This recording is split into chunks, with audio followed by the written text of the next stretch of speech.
kababayan, dito nagmukharing tanga at napaiya si Senator Bato sa isang vlogger.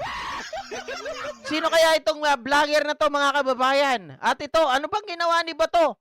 Tobats gustong lumusot, mga kababayan. Meron pa siyang isang pahayag dito na talagang controversial sa social media ngayon. Kahit saan po kayo pumunta. Pumunta kayo sa Twitter, pumunta po kayo sa Facebook, sa YouTube, at ano pa yung isa, TikTok. Ay talaga pong sikat na sikat si Senator Bato ngayon. Bakit, mga kababayan? May pahayag po itong si Senator Bato. GP, ano yung pahayag niya? Ay, ito po, sabi niya ganon. Ayan, nakikita nyo?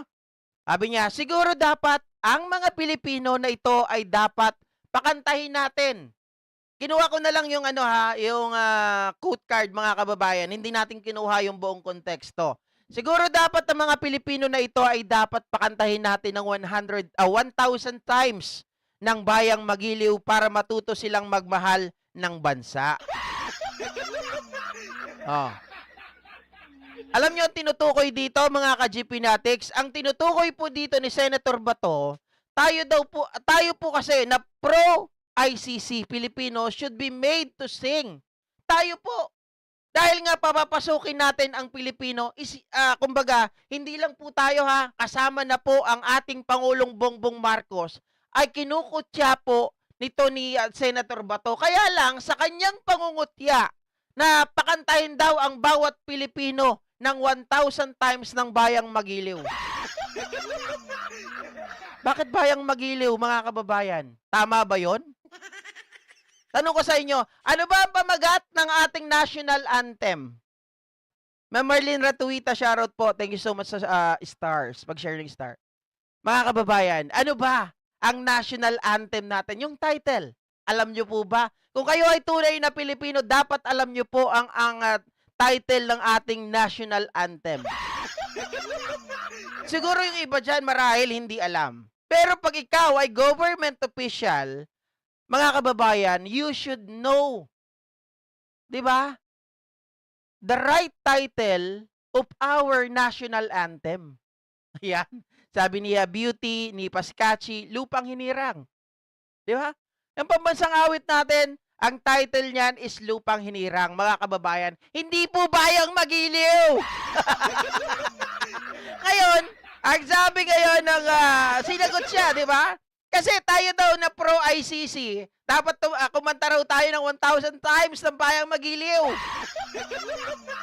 Di ba? Mga kababayan, ngayon, sabi sa kanya ng isang vlogger, ito, kilala nyo siguro ito, sila Itera mo.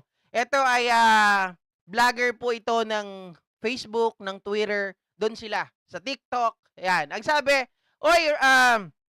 sabi kasi ni Laitera dito, teka lang, wait lang, buuin natin yung konteksto, mga kababayan. Kunin ko lang yung nila Laitera, yung sinabi niya kay Senator Bato. Matatawa talaga kayo dito Ayan, wait lang, teka lang Ayan, sabi ni Laitera mo, Ronald Bato de la Rosa, lupang hinirang yon? Tanda mo na, di mo lang alam ang title ng pambansang awit ng Pilipinas. Nagpulis ka pa niyan Uy, pro-China ka nga pala. Di ba, mga kababayan? Ang sagot naman kay Laitera mo nitong si Senator Bato, nagpapalusot ang gunggong na kalbo. Sabi niyan ganon, Laitera mo, okay lang laitin niyo ako. Nang laitin, basta ang mahalaga, kung kayo'y biniktima ng masasamang tao, lalong-lalo na yung mga adik, at nasa malapit lang ako, I am willing to risk my life para makatulong sa inyo. Nakakatawa. Etong si Senator Bato is willing to risk his life daw, mga kababayan, para makatulong. Samantalang nakita ko nga nung mayor pa si Sara Duterte at ikaw ata yung COP ng pulis doon sa Davao. Di ba yung may nagkunwari yung, hindi ko alam kung kunwari yun or meron silang nabalitaan na may bomba daw, mga kababayan. Alam nyo ba, ang unang nagtago noon ay si Senator Bato. Mayor pa yun Mayor pa yung tao na nasa harapan niya, pero una pa siyang nagtago. Tapos, sasabihin mo na you are willing to risk your life kapag may masamang loob na nagtangka. Kagaya nila itera mo. Oh. Di ba mga kababayan, it really contradictive dun sa sinasabi ni Senator Bato. Mayor nga, hindi mo kayang ipagtanggol, hindi mo kayang mag-take ng risk. Di ba? Hindi mo kaya mag-take ng risk, i-risk yung life mo para protektahan si Sara Duterte. Una kang nagtago. Unang umurong ang bayag mo. O, ano bang sabi niya, mga kababayan? Sabi niya dito, ito yung kanyang nakakatawang statement produkto lang po ako ng barangay elementary school kung saan kinasanayan naming tawagin ang national anthem ng Bayang Magiliw. Oy, sinisi ang barangay, mga kababayan, ang elementary school na kanyang pinanggalingan. Alam nyo, kung school nyo, yung tinutukoy, yung pinanggalingang school ni Senator Bato, kung ako sa inyo, kasuhan nyo to. Diba? Kayo ang sinisisi. Sabi ni Senator Bato, hindi raw siya natuto sa inyo, mga kababayan, mga teacher. Diba mali daw yung itinuro nyo sa kanya? Ano bang eskwela ni Senator Bato nung siya po ay elementarya? Nako, Senator Bato, baka mamaya, hindi lang ICC ang magabol sa'yo. Mga kababayan, di ba? Ilang taon nag-aaral si Senator Bato hanggang ngayon hindi niya pa rin alam ang title ng ating national anthem. Nagpapalusot pa, sinisisi ang barangay at elementary school na pinanggalingan niya. Sabi sa kanya, mali talaga pero kinasanayan na namin yan noong araw pa. Alam mo palang mali. Diba? Alam mong mali, and you should be the one, mga kababayan, to be an example para linawin, para itama ang mali. Diba? Tama po, Yamoli 08. Takot sa paputok, doon nga sa Bombay. Diba? May pumutok lang, parang kuitis lang ata yun, nagtago na si Bato. Sir Tony. Diba parang tanga? Mga kababayan, isa kang senador. Dapat maging ehemplo ka. Dapat maging huwaran ka ng mga kabataan. Ipaalam mo ang tama, hindi yung sasabihin mo, ang lakas mo pa mag-post na dapat 1,000 times nakantahin ng mga pro-ICC ang lupang hinirang. Sabi niya, Bayang Magiliw.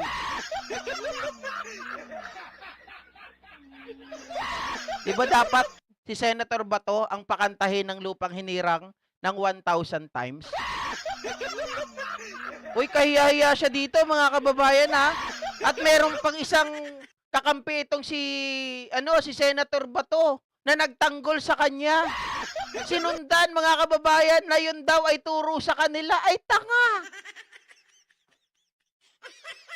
Naging PNP chief.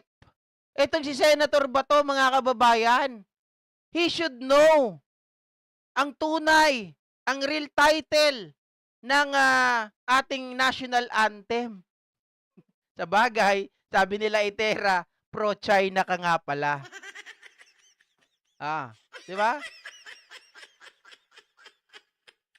Sabi ni Charlie Whiskey, baka ma-impeach siya pag hindi niya i-honor ang ICC Treaty. Correct. Di ba? Ang ating Pangulo, doon siya ma-impeach. Sabi ni Motion Science, million times dapat kapag pro-China. Wala na, mabuang na si Bato dyan. Mga kababayan. Pero inyo tumanda ng walang pinagkatandaan sa bagay. Bukod sa pagiging pro-China, naging PNP chief dahil kay Digong. Naging senador dahil kay Digong. Ano na yan? Diba? Kahit mali, mga kababayan, ganon. Kasi dapat pag mali, itama mo na. Dahil ikaw ang matanda. Ikaw ang sinusunod, ikaw ang tinitingala, ikaw ang tinitingnan ng taong bayan, ng mga kabataan. Ano, ituturo mo sa mga anak mo, bayang magiliw? Ituturo mo sa mga kabataan ngayon na ang title ng ating national anthem ay bayang magiliw.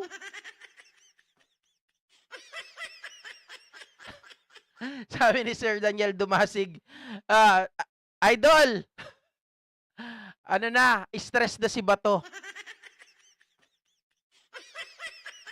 Ay, tama ba, Ma'am Evelyn Hernandez? Sinabi rin ito ni Digong?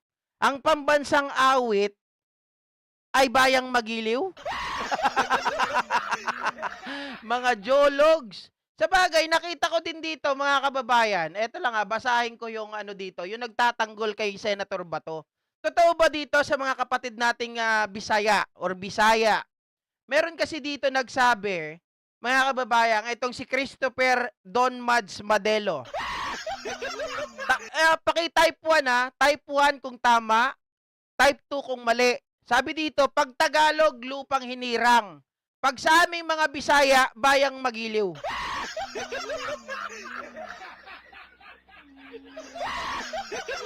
Ay, shoutout kay BPB Norlight.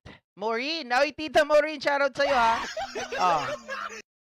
Sabi niya, hindi gumagalaw yan si Tobats pag walang utos sa kanya ng mga Dutertes.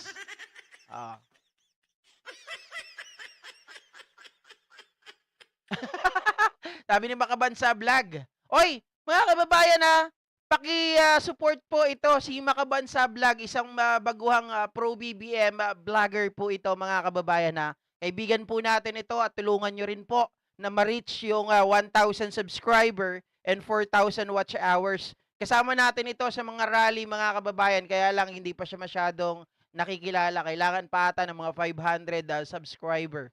Okay? So, ayan. 2. Sabi niya, butot todbu. Butod na todbu pa. Parang sinabi mo ng bobo, Gabisaya niyan. Hindi po ako Hindi ako nagsabi nito, binabasa ko lang po yung sinabi ni Christopher Don Mads Madelo. Pag Tagalog, lupang hinirang. Sa aming mga Bisaya, bayang magiliw. Kaya nga po ako nagtataka Nagtatanong po ako sa mga kababayan nating Bisaya. Kasi ito yung depensa ni Christopher Madelo. 'Di ba? Ito yung kanyang depensa. Na tama daw yung sinasabi ni Bato. Kasi sa mga Bisaya daw, bayang magiliw daw talaga ang tawag. Kailan pa kaya yun nangyari? Kailan kaya idineklara yun ng mga kapatid nating Bisaya na ang bayang magiliw ang tawag sa kanila sa title ng national anthem natin? Sabi ni Carolina de la Cruz, kapag kumakampi kay Digong, nagiging bobo.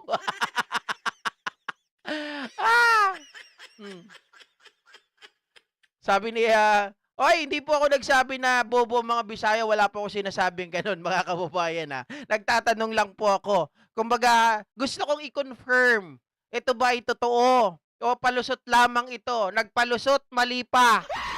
Diyos mio.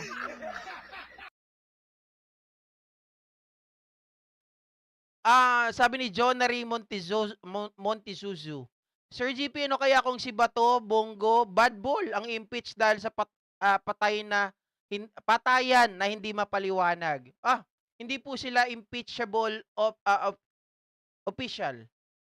Hindi po sila impeachable official. Pero pwede silang kasuhan kapag meron talagang matinding ebidensya laban sa kanila. Ito na nga, mga ka-GP Natics, yung sa ICC 'di ba? Yan na yung talagang palagay ko, karapat-dapat nilang tamhin o sapitin. Sabi ni Ma'am Ilocanang Go Philippines kapag grade 1 or 2, bayang magiliw, pero kapag 3 and up, lupang hinirang. Kasi naituro na ng teacher. Baka hindi nakaabot ng grade 3 o di sila nakikinig. Doc Desi, okay yung sinasabi mo, 'di ba?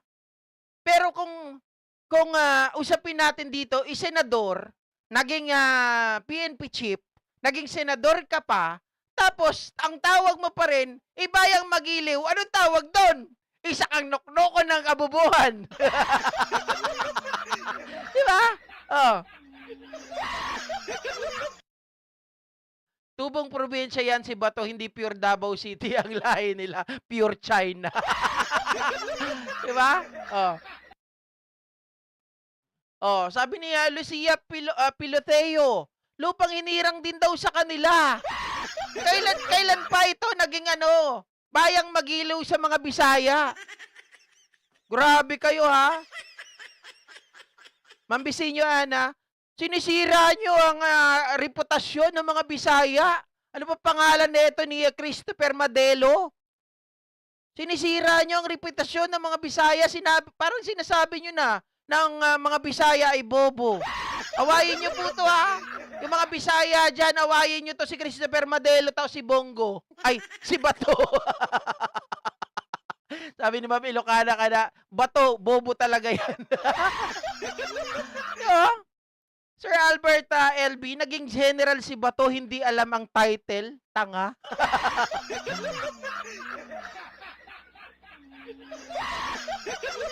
Guys, alalahanin po natin, nung elementary school tayo, Monday, 'di ba? Laging may flag ceremony. Friday, may flag retreat. Oh, tapos nung high school tayo, ganun din. Meron din flag ceremony, tapos flag retreat din kapag Friday. Tapos mga kababayan, nung tayo ay nag-college, 'di ba? Tayo ay nag-college, meron din 'yan. Tapos si Bato nagpulis pa. Eh di ba magpulis ka mga kababayan? Sila din ay lagi po kapag Lunes ay kumakanta rin ng national anthem natin. Anong ginagawa kaya ni Bato? Natutulog daw, sabi ni Mrs. ko. Di ba?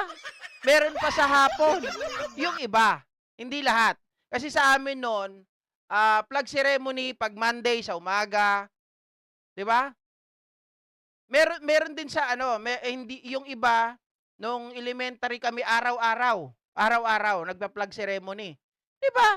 Kung isipin mo 'yon, mga kababayan, ilang taon mong naranasan 'yon hanggang ngayon? Naging senador ka, wala kang alam?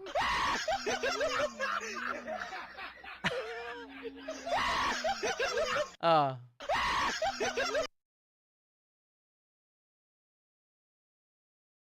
Sabi ni MB Calzon, sino nagsabi na kami Bisaya, bobo? Ito po, sabi niya kasi, etong si Christopher Madelo, sabi niya kasi po, pag Tagalog daw, ang title ng national anthem natin, Lupang Hinirang. Pag Bisaya daw po, Bayang Magiliw. Agree ka ba doon ni MB Calzon? 'Di ba? Di ginagawa po kayong tanga neto. Dinamay pa kayo, 'di ba? Siya na lang sana. Sila na lang ni Senador Bato maging bobo. Dinadamay pa yung mga kababayan nating Bisaya. Oh. Sabi ni Judy, kaya nung Bisaya ako, taga-Tacloban ako, lupang hinirang. Oh. Kailan pa po naging Bayang Magiliw yun? Sabagay kasi siguro, natuto sila, Bayang Magiliw, perlas ng silang. Di ba? Oh. Diyos mio, itong si Senador Bato, hindi na nahiya. Ang lakas bumanat, mga kababayan, sariling anthem, hindi alam.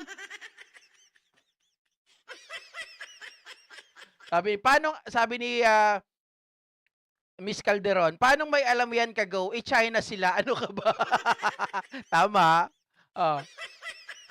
Bisayang Aklan ako, pero ang title ng national anthem sa amin ay Lupang Hinirang, ang bopuls talaga.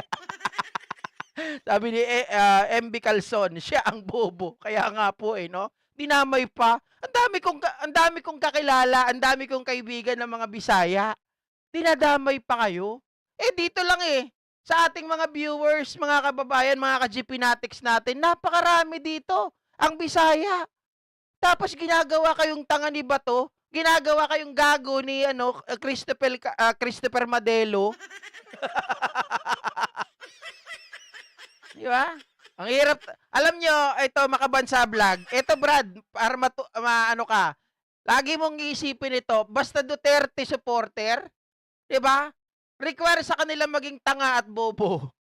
Oo, kahit matalino 'yan. Kita niyo yung mga attorney na nakapaligid sa kanila, Attorney Vic Rodriguez, Attorney Trixie Angeles, Attorney Roque, Attorney Glenn Chong, at marami pang mga attorney, lahat. 'Di ba magagaling? Pero anong nangyari? Nung kumampi sa Duterte, 'di ba naging bobo?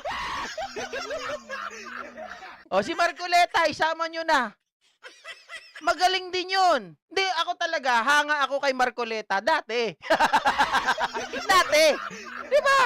Nung panahon ng eleksyon, mga kababayan, natatalinuhan ako sa kanya. Nung panahon ng ABS-CBN, natatalinuhan ako sa kanya. Kaya lang, no, ano lang pala yun? Hype lang pala yun. Na-hype lang masyado. Ma'am Ederlyn Malabanan,